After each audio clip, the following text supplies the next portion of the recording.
नमस्कार, one page YouTube channel में आपका स्वागत है। आज सुनिए कांता भारती द्वारा लिखा उपन्यास रेत की मछली, भाग 11। लेकिन कभी कभी घटना के छूटे हुए निशान खुद बहुत धुंधले होते हैं। उन धुंधले किसी घटना या किसी इतिहास के निशान कभी कभी अपने आप मिट जाते हैं।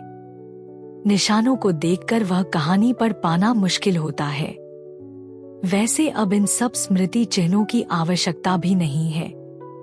ये पत्र, डायरी के पन्ने, चित्रों पर लिखे हुए नोट्स, इनमें से किसी का भी अर्थ अब कुछ नहीं रह गया। ये तभी तक सार्थक थे जब तक इनकी कहानी जिलाए रखने की चाह बनी हुई थी। अब वह चाह मर चुकी है। कहानी को भी जीते रहने का अधिकार नहीं रह गया। अदालत में मुकदमा चल रहा है। अदालत के मुकदमे से अब होगा क्या? जो कुछ टूटा है उस पर कानून की एक मोहर लग जाएगी और बस। वकील ने कहा था कि ये सारे कागज सहेज कर रखना। यदि मुकदमे में ये काम आए भी तो उससे होगा क्या? अब ये कागज सहे नहीं जाते। जब तक ये कागज रहेंगे तब तक मुझे जलाएंगे ही नहीं। अब और अधिक जलने से अच्छा है कि इन स्मृति चिन्हों को ही जला दूं, जलाकर हमेशा हमेशा के लिए समाप्त कर दूं। कमरे की छोटी सी अंगीठी में एक एक कर वे कागज मैंने जलाने शुरू कर दिए। पत्रों और डायरी के पन्नों का यह अर्थहीन क्रम लगातार जलता जा रहा है। उनमें शब्द हैं और वाक्य हैं, लेकिन उनके अलावा जो अर्थ है, जो इतिहास, गाथा है, वह उन कागजों के बाहर उन चिन्हों से अलग है। एक काफी लंबा है चिन्हों का यह सिलसिला, जैसे अथाह बालू की गर्म दलदल में मुझे चुपचाप धंसती छोड़कर इधर ही कहीं से गुजरा हो इतिहास, गाथा का अगला अध्याय। बहुत लापरवाह पैरों से, जैसे मेरी नियति से असंपृक्त वह इधर से गुजरता हुआ दूर क्षितिज में खो गया हो और कहीं कहीं उभर आए उसके पदचिह्न अब धीरे धीरे मिटते जा रहे हों। जनवरी 1960, या और सही कहा जाए जनवरी 1960 से शुरू होता है अस्फुट पदचिह्नों का यह सिलसिला। कथा अदृश्य होकर बहती है। दिखता कुछ नहीं, सिर्फ घटता रहता है। कथा जहां मुझे छूती है वहां सिर्फ कुछ निर्जीव निस्संग पत्र हैं, ऐसे पत्र जो कहते कुछ नहीं। यह सब न किसी ने होठों से कहा, न किसी ने कानों से सुना। तुम्हारा कुछ भरोसा नहीं, किधर किस मोड़ पर घूम जाओ, भटकते रहो। सुनो बेनो, मेरे मन की द्विविधा अब समाप्त है। अब मैं फिर पहले जैसा हूं, गंभीर अथाह समुद्र की भांति। समुद्र, रेत का गर्म धधकता हुआ समुद्र। अब यह उमड़ता अमर्यादित व्याकुल ज्वार इन आतुर होठों में बंद कर सिमट गया। स्वाति के केवल एक बूंद सा टपकने को। कौन सी स्वाति की बूंद? वह जो घने बादलों की छाती से टपकती है, लेकिन नीचे किसी सीपी के होंठ में नहीं, सूखी सिकता के धधकते अंक में समा जाती है ना। इससे अधिक कुछ नहीं। रेत की तरह सूखे शब्द और घने बादलों की छाती से टपककर अतल की ओर जाती बूंद की प्रतीक्षा। बंबई से खत आता है। खत में है ही क्या? मेघदूत अगर यक्षप्रिया के लिए सिर्फ एक मुट्ठी रेत लेता आए तो उसमें क्या पढ़ा जाएगा? क्या लिखेंगे शोभन? वे तो मेरे मन की भाषा बिना पढ़े ही चले गए। फिर भी मेरे तनमन की मृगतृष्णा उनके लिए मोह का रूप ले उसी की चिंता में डूबी रहती और इसी आशा में रहती कि पत्र तो वे अवश्य लिखेंगे। इतने में डाकिया आवाज देकर पत्र दे गया। कुंतल, मैं ठीक से पहुंच गया। बंबई पहुंचते ही कंपनी के कुछ अधिकारी मुझे लेने आए थे और बहुत स्वागत भाव से मुझे गेस्ट हाउस में ठहराया। नौकरी पर जाने लगा हूं। नए ऑफिस में नए लोगों के बीच बड़ा पराया सा लगता है। अभी कुछ देर पहले कंपनी के मैनेजर से बातें हुई। एक आध हफ्ते में कमरे का प्रबंध हो जाएगा। सवेरे गेस्ट हाउस छोड़कर होटल में जाना पड़ा।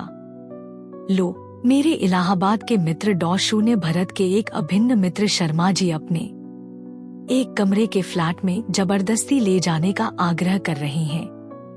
उनका नौकर खाना तथा अन्य काम करने के लिए बराबर वहीं रहता है। शर्मा जी स्वयं अधिकतर कानपुर में ही रहते हैं। कभी कभी आते हैं, अन्यथा यह कमरा एकदम खाली पड़ा रहता है। मैं चाहूं तो 2-3 महीने यहीं रह सकता हूं, किंतु 10-15 दिन में आसपास ही कोई अच्छा इंतजाम हो जाएगा। नौकर मेरे खाने पीने आदि का पूरा प्रबंध कर देगा। तुम चिंता मत करना। किताबों के प्रूफ पढ़कर बनारस भेज दिए या नहीं? मेरी तमाम डाक यहाँ के पते पर भेज दो।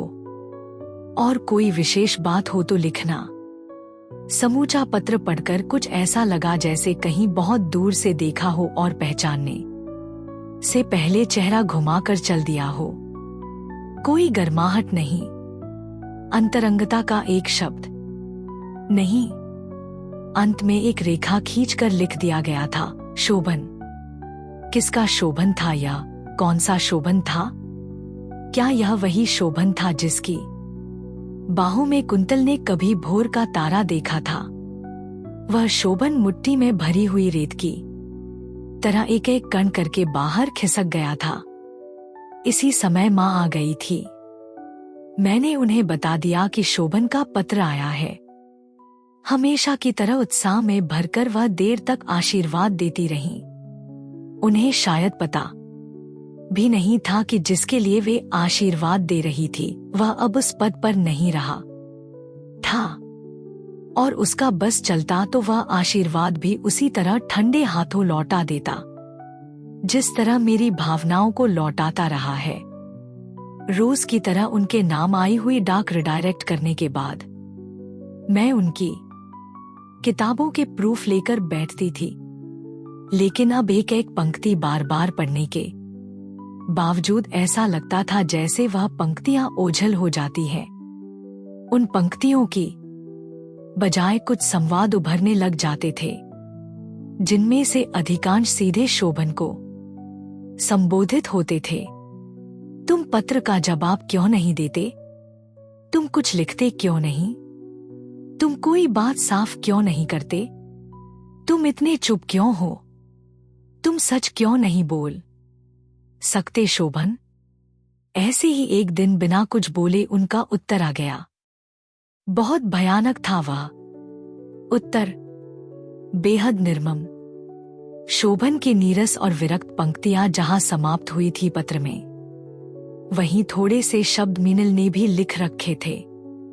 वैसे उन शब्दों में मात्र एक औपचारिकता भरी थी, लेकिन साधारण औपचारिकता में से भी कितनी भयानक चुभन हो सकती है यह केवल मैंने ही महसूस किया। शोभन की चुप्पी का रहस्य समझ में आ गया था। मीनल अंततः मुझे शायद अंतिम पराजय देकर बंबई जा पहुंची थी। पत्र बार बार उलट-पलट कर देखा, संदेह की कोई गुंजाइश नहीं थी। मन को और अधिक भ्रम में रखने का अब कोई उपाय बचा नहीं था। आसपास कहीं भी कोई ऐसा साधन दिखाई नहीं पड़ रहा था जो मेरी खोई हुई दिशा मुझे वापस लौटा देता। 2 रोज बाद शोभन का एक और पत्र आया, ठीक वैसा ही विरक्त और ठंडा। कुंतल, आज दोपहर में तुम्हारा रजिस्टर्ड लिफाफा मिला था। उसी समय तनख्वाह के कागजों, रसीदों आदि पर दस्तखत करके भेज दिया। शनिवार के तीसरे पहर मीनल आ गई थी। मीनल वहां बीमार थी, उस पर से इतने लंबे सफर की थकान भी थी। कल मकान मिला और दिन भर सामान रखवाते रहे। सब व्यवस्थित होने पर लिखूंगा। 1 हफ्ते भर के लिए आकर यहाँ की स्थिति देखकर लौट जाना। फिर वही रिक्तता जिसके अलावा कुछ मेरे हिस्से में नहीं है। मीनल के वहां पहुंच जाने से मेरा मन इतना रोष में भर गया था कि उसी कागज पर लिखा उसका पत्र पढ़ने को जी नहीं हुआ। फिर मन को समझाकर पढ़ने लगती हूँ। कुंतो 5:15 बजे हैं शाम के। इनके ऑफिस में बैठकर यहीं की कलम से लिख रही हूँ। आज देखा मैंने इनका यहाँ का काम। बाबा रे, हर मिनट कोई मिलने आता है। 10 तरह के लोगों से 10 तरह की बातें करना, ऊपर से इतना काम। फिर यहाँ से इतना थकने के बाद घर जाते होंगे तो सूना कमरा इन्हें कितना कचोटता होगा। जब तक अकेले रहेंगे कचोटेगा। इसको आज अच्छी तरह समझ लिया है। बस यही है कि इन्हें अधिक दिन यहाँ नहीं छोड़ना है। तुम्हें बिना सूचित किए इलाहाबाद से होकर मैं यहाँ आ गई। शिकायत जायज होगी, किंतु मेरी जगह यदि तुम होती तो तुम भी ऐसा ही करती। और तुम्हें मेरी वहां की हालत मालूम होगी तो तुम उतना महसूस नहीं करोगी। कैसे कॉलेज तक जाकर छुट्टी लेकर आई हूं कि बस पूछो मत। फिर सोचा था शाम को तुम्हें तार करूंगी, वो भी न हो सका। उतरी इसलिए नहीं कि पूरा दिन नष्ट हो जाता। यही सफर चूर कर गया था। वह तो यहां आकर जो संजीवनी बूटी मिली उससे सफर की थकान और बीमारी सभी फूंक मारते उड़ गए। शेष कल लिखेंगे। तुम्हारी पत्र पढ़कर बेचैनी ही बेचैनी और कुछ नहीं। यहां पंखकटे पंछी की तरह उड़ने में असमर्थ छटपटा रही हूं। इसी तरह छटपटाते पूरा दिन पूरी रात बीत गई। मन उखड़ गया है, रेत में डूब गई हूं। आंखों में, मुंह में, हाथों और पैरों के कणकण में रेत समा गई है। उसकी चुभन से करा उठने के अतिरिक्त कुछ नहीं कर सकती। डाकिया एक और पत्र दे जाता है। इन्हीं का पत्र है। कुंतल, तनख्वाह के कागज पहुंच गए होंगे और रुपया इस्तेमाल कर लेना। कल शर्मा जी दिल्ली से लौट आएंगे। तुम्हें तार से रुपए भेज दूंगा। असल में शर्मा जी के चले जाने के कारण बैंक में अकाउंट न खुल सका था, नहीं तो अब तक रुपए भेज देता। दूसरे, मैं आश्वस्त था कि तुम्हें तनख्वाह तो मिल ही चुकी होगी। उधर यह भी ख्याल था कि तुम आ रही हो। इस समय रात के 9 बजे हैं और मेरा ख्याल है कि मीनल की काशी एक्सप्रेस इटारसी पहुंच रही होगी और दोपहर तक वो तुम्हारे और तोरू के पास होगी। असल में हुआ यह कि तुम्हें पिछले शुक्रवार को चिट्ठी लिखी थी। तब तक मीनल के आने का कोई अनुमान नहीं था, बल्कि मैंने तो कलकत्ते उसकी हालत जानने के लिए 2-2 तार दिए थे कि अगर तबीयत ज्यादा खराब हो तो मैं छुट्टी लेकर हवाई जहाज से पहुंच जाऊं। खैर, दूसरे दिन मीनल आ गई। फिर मकान ढूंढने में दलालों के साथ साथ घूमना पड़ा। पेशगी देने का इंतजाम हुआ। फिर 10 से 5 तक दफ्तर। ऊपर से मीनल की हालत ऐसी खराब थी, उसी की हिम्मत थी कि जान हथेली पर रखकर 1500 मील चली आई। शनिवार, इतवार, मंगलवार कैसे बीते हैं कि हम तीनों पहर का खाना भी न खा सके। मकान तुरंत हम लोगों ने इसलिए भी तय किया कि तुम भी आ जाओ। सारा सामान तुरंत उठवाया। सेठानी और सब लोगों से कह दिया कि तुम आ रही हो। मंगल को तय होते ही तुम्हें तार दिया और मीनल ने तुम्हें पत्र भी लिखा। तुम्हारा भी तार आया कि तुम इतवार को पहुंच रही हो। मीनल ने अपनी छुट्टियां बढ़वाई जिससे कुछ दिन तुम्हारे साथ भी रह सके। खैर, जो हुआ सो हुआ, तुम नहीं आ सकी। अगर तुम मेरी जगह होती और एकदम आकर ऐसी मुसीबत में पड़ती, तब मालूम होता कि वक्त निकालकर जितना लिखता रहा वही बहुत है। अब 2 दिन से स्थिति सामान्य है।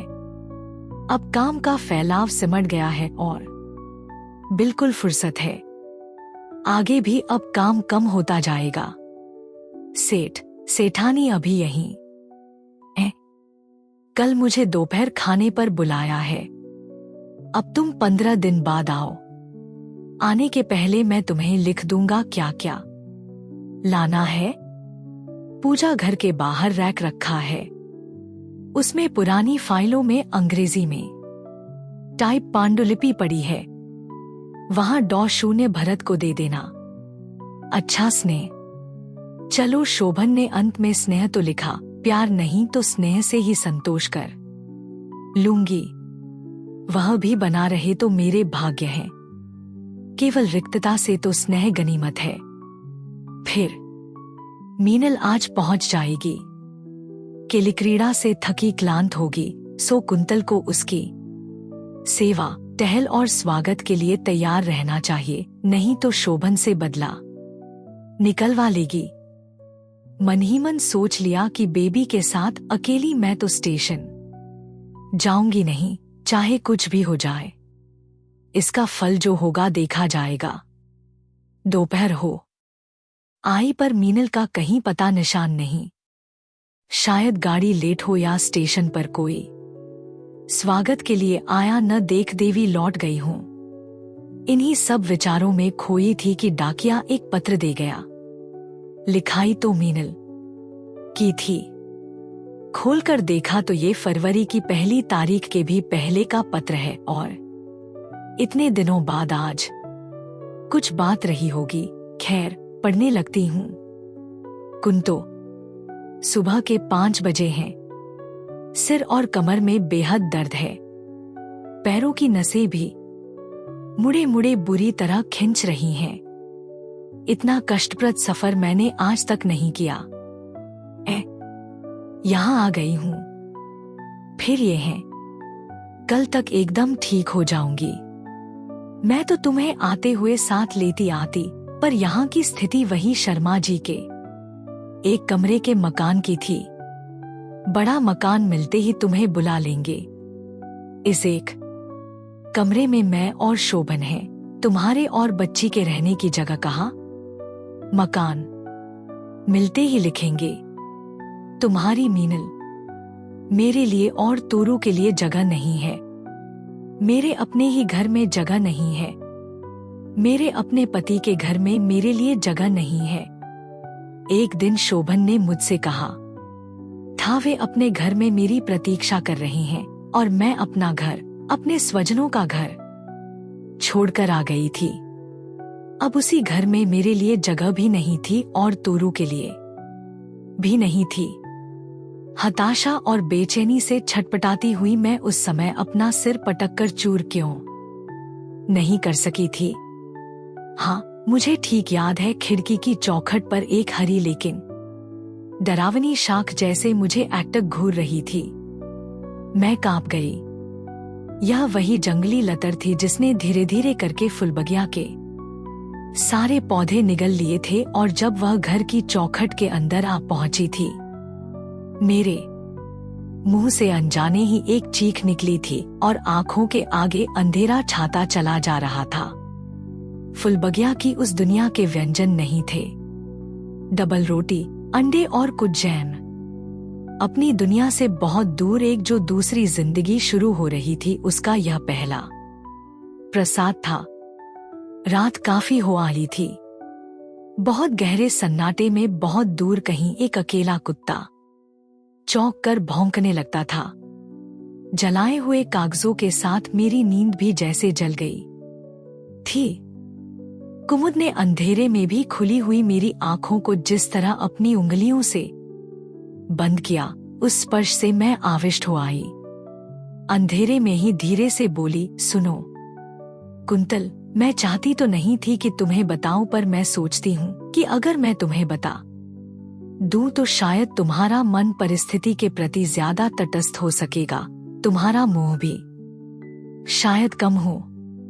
निरुत्तर होकर भी मेरी उत्सुकता उसने पहचान ली और धीरे से बोली, कुंतल, तुम्हें बताऊं, मदन अभी बंबई से लौटा है। ऐसा लगता है कि तुम्हारे डाइवोर्स को लेकर काफी बड़े दायरे में शोभन ने ऐसी वैसी बातें फैलाई हैं। मदन मेरे एक सीनियर कलीग हैं, उन्होंने ही बताया। ये श्रीमान आनंद कौन है कुंतल? क्षोभ की एक लहर सी सारे बदन में उभरी और फिर अचानक मुझे हंसी आने लगी। इतने अधिक कमजोर पैरों पर शोभन अपना झूठ खड़ा कर सकेंगे, यह मैंने सोचा भी नहीं था। कुमुद ने शायद सही अनुमान लगाया था कि उस प्रसंग के आने पर मैं हल्की हो जाऊंगी। मुझे हंसती देखकर कुमुद बेहद खुश हुई। ये आनंद था कौन? बताती क्यों नहीं? क्या हुआ था? अफवाह तो बहुत गर्म थी, कोई काफी मसालेदार कहानी लगती है। कहानी विशेष थी ही क्या? जो कुछ था वो मैंने उसे बता दिया। सुनकर वो खुद भी हंसने लगी। मुझे और अधिक सहज करने के लिए उसने छेड़ा भी, और भी कुछ होगा, मुझे बता नहीं रही है। अच्छा, उसकी चिट्ठियां जो आती हैं वह तो नहीं जला देती? उस छेड़ और हंसी में मैं कब सो गई थी पता नहीं चला। सुबह नींद बड़ी जल्दी टूट गई थी। कुमुद सोते सोते भी मुस्कुरा रही थी। खिड़की पर पड़े हुए मोटे पर्दे से धूप की पीली किरणें हल्के हल्के खेल रही थी। अवसाद के कारण शरीर में टूटन सी भरी हुई थी। फिर भी मैंने सोचा कि उठ जाना ही बेहतर होगा। अंगीठी ठंडी हो गई थी, लेकिन उसकी राख में जले हुए कागजों पर अक्षर अभी तक उभरे हुए थे। सब कुछ जल जाने के बाद भी कुछ है जो जीवित रहता। काश वह सब भी जल जाता। शायद सब जलता है, लेकिन काफी रुक रुक कर, अटकटक कर एकदम नहीं जलता। भग से बाहर टैक्सी रुकने की आवाज से अचानक मैं कुमुद की उस छोटी सी दुनिया में लौट आई हूँ। झप-झप करके टैक्सी के दरवाजे बंद होते हैं और खुली हंसी की दो आवाजें सुनाई देती हैं। मैं चौंक जाती हूँ। इतनी ज्यादा रात हो गई, मुझे पता ही नहीं चला। जाते वक्त वो कह गई थी कि कोई 12-12:30 बजे वापस लौटेगी, लेकिन समय इतनी जल्दी बीत गया। कितने बरसों का इतिहास आंखों के सामने से गुजरता चला गया। कमरे में कागजों के जलने की गंध भरी हुई थी। कुमुद एकदम अंदर नहीं आई। कुछ क्षणों के लिए गहरा सन्नाटा छा गया था, जैसे सब कुछ स्तब्ध हो गया हो। उस स्तब्धता में मैं डूब गई। एक जगह वह स्तब्धता कहीं मेरी अपनी स्मृति भी बन गई, लेकिन वह चुभी भी। उस छोटी सी स्तब्धता के बीच मैंने सोचा वहां कुमुद होगी और उसकी छोटी सी दुनिया का कोई एक खुशी से फूला हुआ एक साथी होगा।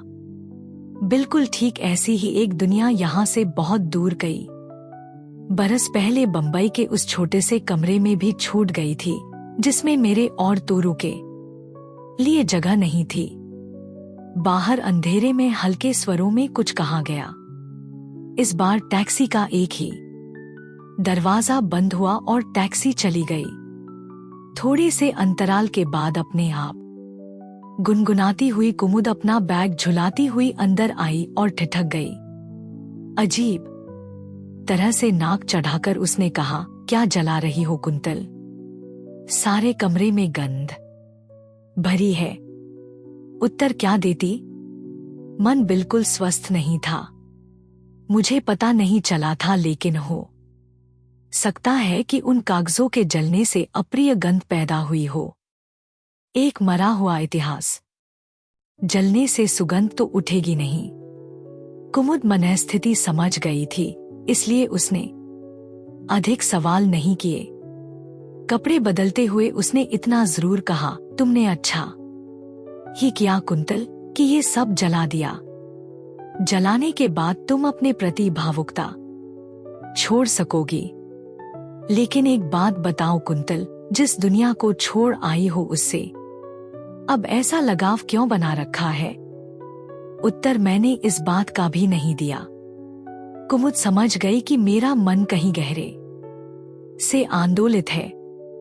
बात बदलकर उसने कहा, खाना तुमने खा लिया क्या? खा लिया, मैंने कहा। पगली, मुझे पता है तुमने तो कुछ भी नहीं खाया। चलो खाओ। मीनल का पत्र आने के बाद जो तनाव पैदा हुआ था उसे अब मैं स्वयं ही तोड़ने को तैयार हो गई।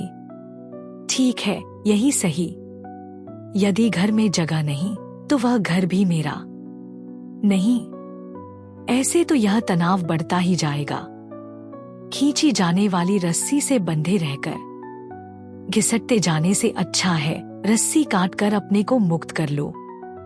मैंने निश्चय कर लिया। पत्र को फाड़ देने का मन था, लेकिन उसे बाकायदा तह करके अलमारी में रख दिया। बस अब शुरू हुई नई कहानी। मन को बांध लो कुंतल, इस रास्ते पर इससे आगे नहीं जाना है। पहली बार घर की याद आई। वह घर नहीं जो अजनबी दुनिया में है। अपना घर माँ और पिता का घर लगता है। मेरी रेतीली दुनिया से वे भी घबरा गए थे। वे इलाहाबाद छोड़कर दिल्ली के करीब जो बसे थे, वही घर याद आया। अंध गली की आस छोड़ते ही जैसे दूसरा रास्ता अपने आप खुलने लगा। ठीक है, मैंने सोचा, माँ के पास चली जाऊंगी। यहाँ की रेतीली दुनिया से कुछ तो चैन मिलेगा। जाऊंगी और कल ही जाऊंगी। तैयारियां शुरू हो गईं। कपड़े सहेजे जाने लगे, लेकिन वह कल इतनी आसानी से नहीं आ पा रहा था। मीनल का खत आया था, शोभन का नहीं। हो सकता है शोभन का खत भी आए और वह दूसरी तरह का हो। शायद आ जाए, पर फिर कल आ जाए। और अचानक एक शाम वह सारी रेत फिर उड़ गई। जाने कहाँ चली गई। शोभन का पत्र एक्सप्रेस आया, तुम चली आओ। पत्र में विशेष गरमाई नहीं थी, लेकिन एक बार फिर मैंने आंखें मूंद ली। वही तैयारियां जो माँ के यहाँ जाने के लिए अनमने ढंग से कर रही थी, सहसा उत्साहपूर्ण तैयारियों में बदल गईं। बंबई शहर कुंतल के लिए नया नहीं था, लेकिन अचानक वह काफी नया लगने लगा था। तूरू सफर भर परेशान होती आ रही थी, लेकिन स्टेशन पर उतरते ही उसमें भी न जाने कहाँ का उत्साह आ गया था। एक ऊंची इमारत के आगे टैक्सी रुकी। टैक्सी वाले ने पैसे निकालते समय मेरे हाथों का कंपन देखा। पैसे निकालने में कितनी देर हो रही थी। इमारत के द्वार की ओर देखने की हिम्मत नहीं हुई। लगा शोभन टैक्सी की आवाज पर आ गए होंगे। उसी तरह दोनों बाहें फैलाकर स्वागत करेंगे। दरवाजे पर कोई नहीं था। एक गुरखा चौकीदार ऊँघ रहा था। तूरू को संभालकर दूसरे हाथ से अटैची दरवाजे तक खींची। दरवाजा अभी वैसा ही सूना था। जब मैं बिल्कुल दरवाजे तक पहुंच गई तो ऊँघते गुरखे ने आंखें ऊपर उठाईं। शोभन साहब का घर यही है? मैंने पूछा। कौन शोभान? गुरखे ने आश्चर्य से पूछा। शोभन साहब, वो जो लगा। ओहो, छठा माला, चौथा फ्लैट, ऊपर ऊपर कहकर वह फिर ऊँघने। ऊपर अकेले ही पहुंचना होगा। 7 तूरू है, अटैची कैसे ले जाऊं? बंबई के बारे में काफी सुनती रहती थी। अटैची छोड़ना उचित न लगा। धीरे धीरे एक बाह में तूरू को लटकाए अटैची घसीटती सीढ़ियां चढ़ी। सीढ़ियों के बाद लंबा बरामदा था और उसी बरामदे में कहीं चौथे नंबर का फ्लैट था। अटैची अब यहां छोड़ दी। अधिक खोजना नहीं पड़ा। फ्लैट मिल गया था। थोड़ी देर द्वार के बाहर खड़ी रही। अब सोचती हूं कि कितनी मूर्ख थी मैं। सोच रही थी जैसे द्वार अपने आप खुल जाएगा। थोड़ी देर बाद दरवाजा खुला। खोलने वाला एक नौकर था। वही अजनबी निगाहें, वही अपरिचय के सवाल। मेरी बात सुनकर उसने लपककर अटैची नहीं पकड़ी। एक और होकर अंदर आने को भी नहीं कहा। 2 क्षण जैसे पसोपेश में रहकर अंदर चला गया। थोड़ी देर बाद वापस आया। बिना किसी भाव परिवर्तन के उसने अटैची उठाकर अंदर एक किनारे रख दी और दीवान की ओर इशारा करते हुए बोला, बैठ जाइए साहब, कपड़े बदल रहे हैं। नीचे सड़क पर चुपचाप चले जा रहे राहगीर के सिर पर 2 मंजिले से मकान की दीवार का हिस्सा टूटकर गिरते मैंने देखा नहीं। यह भी नहीं जानती कि उसका अनुभव कैसा होता होगा। हाँ, इस स्वागत में अगर सहसा चोट का कोई प्रभाव था तो वैसा ही वह भी होगा। एक क्षण के लिए मन में आया कि अभी उठ जाऊं और अटैची घसीटती हुई लौट जाऊं, लेकिन उठी नहीं। मीनल बीबी जी कहाँ हैं? मैंने नौकर से पूछा। कल हवाई जहाज से कलकत्ते लौट गईं। मैं चुप रह गई। सोचा हो सकता है नौकर ने जाकर सिर्फ इतना कहा हो कि कोई महिला मिलने आई है और उन्होंने सोचा हो कि कोई छात्रा ही आ गई हो। कपड़े बदलने का बरसों पहले का एक दृश्य आंखों में नाच गया। शोभन यूनिवर्सिटी जा रहे थे। कमीज उन्होंने पहन ली थी और तौलिए के नीचे से पैंट खींचने की कोशिश कर रहे थे। जाने क्या सूझा था मुझे कि मैंने तौलिया खींच लिया था। एक क्षण के झटके के बाद शोभन ने दोबारा से अपने आप को ढकने के बजाय मुझे खींच लिया था। इस बार मुझे लगा जैसे तौलिया मेरे ही बदन से खींचा गया था। मौसम यकायक हरारत से भर गया था और हम दोनों पसीने से नहा गए थे। कई बरस पहले की वह याद ठंडी हवा की तरह पलकों को छूकर चली गई। और शोभन आए। शोभन ही सच, लेकिन उस एक क्षण में जो हुआ वह थोड़े से शब्दों में नहीं समा सकता। बच्चे कभी कोई कपड़ा उछालकर ऊंचे पर अटकी चीज उतारना चाहते हैं और सहसा पाते हैं कि उछाला गया कपड़ा खुद वहीं जाकर अटक गया। लगभग यही कुछ हुआ उसे क्षण में। जाने कितने दिनों की बर्फ की परत तोड़कर मन उछला और उछाल लेकर वहीं जमा रह गया।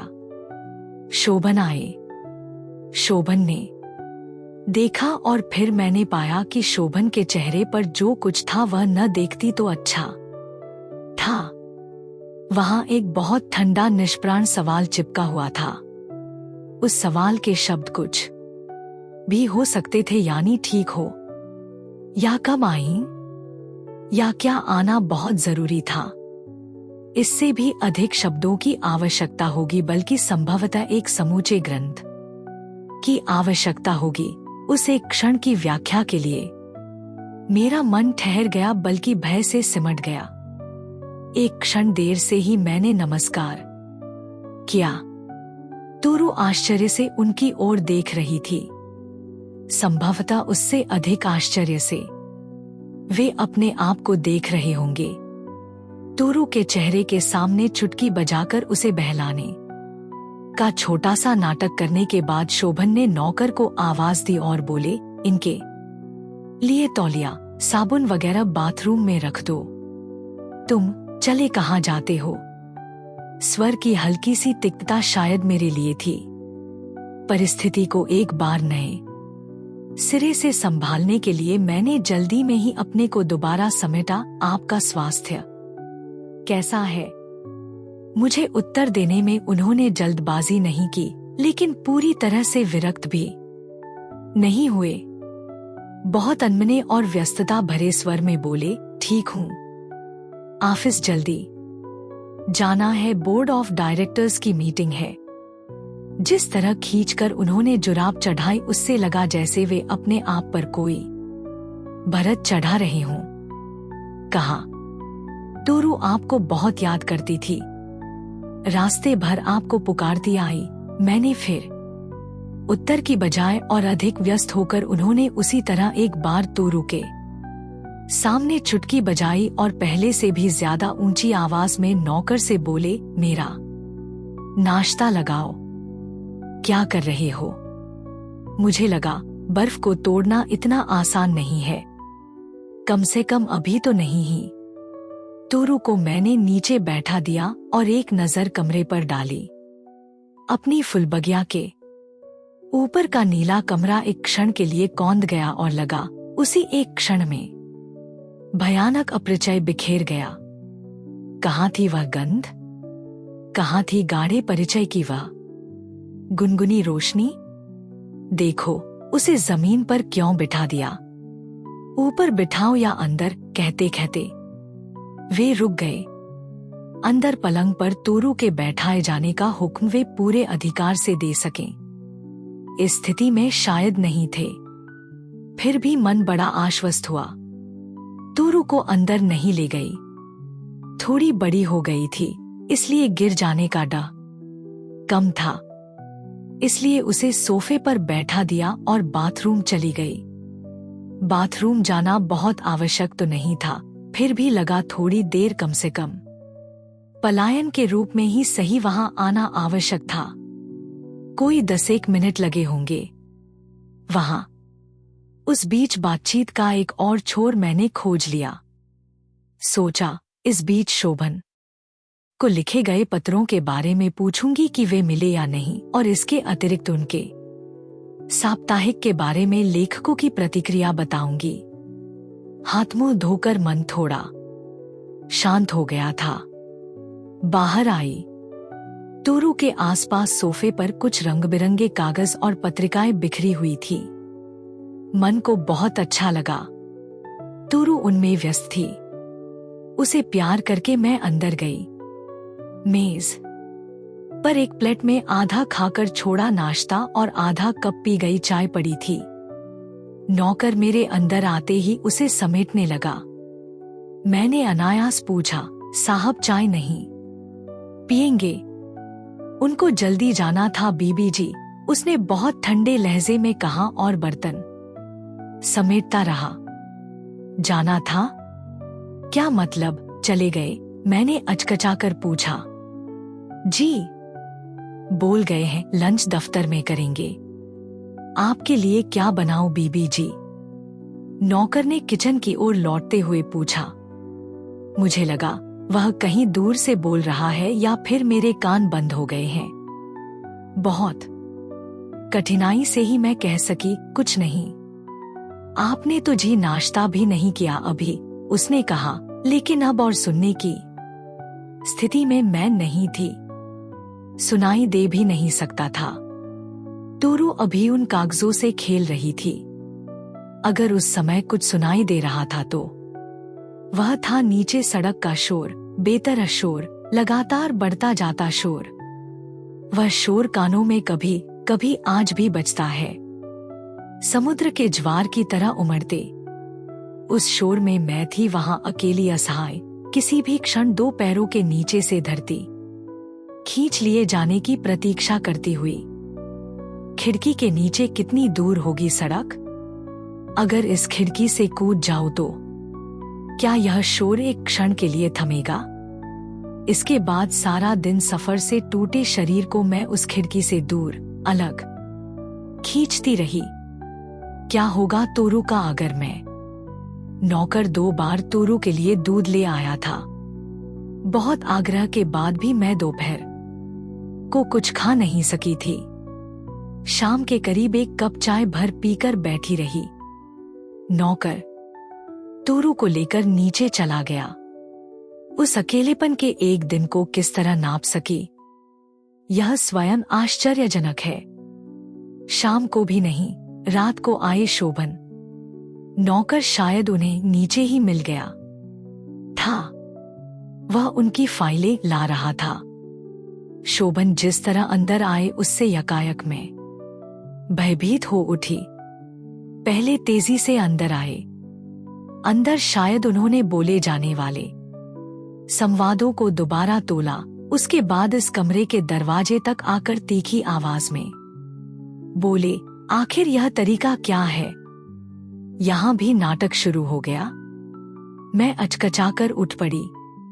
उनका चेहरा देखती रह गई। लगा वे अभी किसी न किसी को जमीन पर पटक देंगे। आवाज और नीची करके बोले, आखिर यह खाना न खाने का तमाशा क्यों खड़ा किया गया? पूछता हूं, क्यों खड़ा किया गया? उत्तर चाहकर भी क्या देती? फिर उत्तर पाने के लिए वह सब कहाँ ही कहाँ जा रहा था। मेरे अनचाहे मौन ने उन्हें बुरी तरह क्षुब्ध कर दिया था। आखिर बोलती क्यों नहीं हो कि आते ही यह नाटक क्यों खड़ा किया गया? बहुत प्रयत्न के बाद मैंने कांपते हुए शब्दों में कहा, मैं इतनी दूर से आई और यहाँ आपसे एक शब्द भी प्यार का सुना होता तो। ओहो, वे तीखे होकर बोले, यानी मैं अब डायलॉग बोलता?